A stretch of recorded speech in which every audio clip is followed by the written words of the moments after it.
প্রথমে আমরা router configure করার জন্য লগ ইন করে নিব। ইউজার নেম অ্যাডমিন, পাসওয়ার্ডও অ্যাডমিন দিয়ে। এরপরে আমরা ফোন পেলো কিনা সেটা চেক করে নিতে পারি। এখানে আমার ফোন পেয়েছে, রিভিউ শো করতেছে। তারপরে আমরা ইন্টারনেট কনফিগারেশনের জন্য নেটওয়ার্কে যাব। নেটওয়ার্ক থেকে দেখে নেব কোনো কানেকশন ক্রিয়েট করা আছে কিনা। না থাকলে ক্রিয়েট কানেকশনেই থাকবে।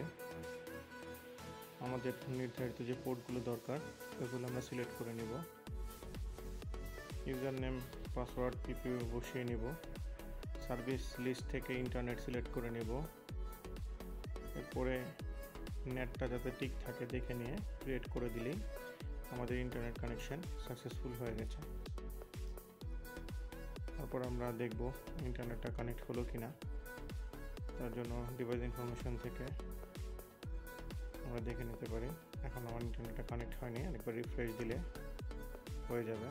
দেখুন ইন্টারনেট পেয়েছে, ইন্টারনেট কানেক্ট সাকসেসফুল।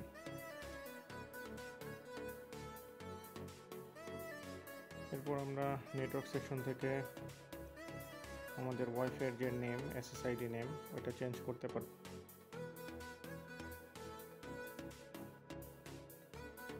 এসএসআইডি সেটিংয়ে গেলে এখানে আমাদের এসএসআইডি নেম, যেটা ওয়াইফাই নেম, শো করবে। এখান থেকে আমরা চেঞ্জ করে নিতে পারবো। আর সিকিউরিটিতে গেলে ওয়াইফাইয়ের পাসওয়ার্ডটা এখানে শো করবে।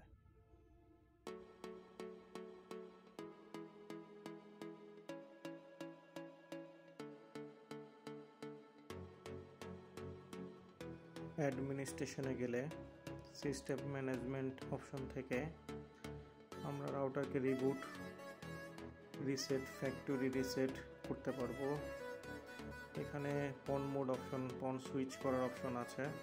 পন মোড, পন আপলিংয়ে আছে। চাইলে ইথার আপলিং করে ইথার আপলিং দিয়েও চালানো যাবে। পন মোডে অটো সিলেক্ট করা আছে, এখান থেকে আপনি চাইলে ইপন, জিপন ম্যানুয়ালিও সিলেক্ট করে দিতে পারবেন। এখান থেকে সফটওয়্যার আপডেট করা যাবে, যদি কখনো কোনো নতুন আপগ্রেড আসে এগুলো দিয়ে দেওয়া হবে।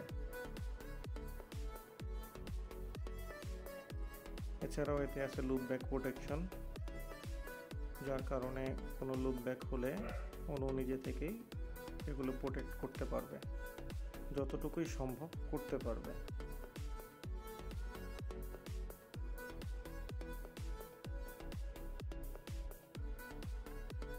সিকিউরিটিতে আমাদের ওয়াইন অ্যাক্সেস, রিমোট অ্যাক্সেসের অপশনগুলো দেওয়া আছে।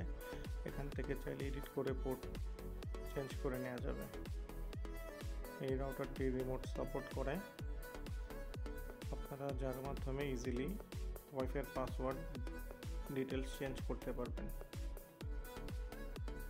এই রাউটারের আরও অনেক ফিচার আছে যেগুলো পরবর্তীতে ডিসকাস করা হবে। এখানে দেখেন ইথার অপশনটা শো করতেছে। ল্যান পোর্ট প্রথমটা গিগ আছে, এখানে 1000 Mbps স্পিড শো করতেছে। বাকিগুলো 300 Mbps এর ল্যান পোর্ট পাবেন।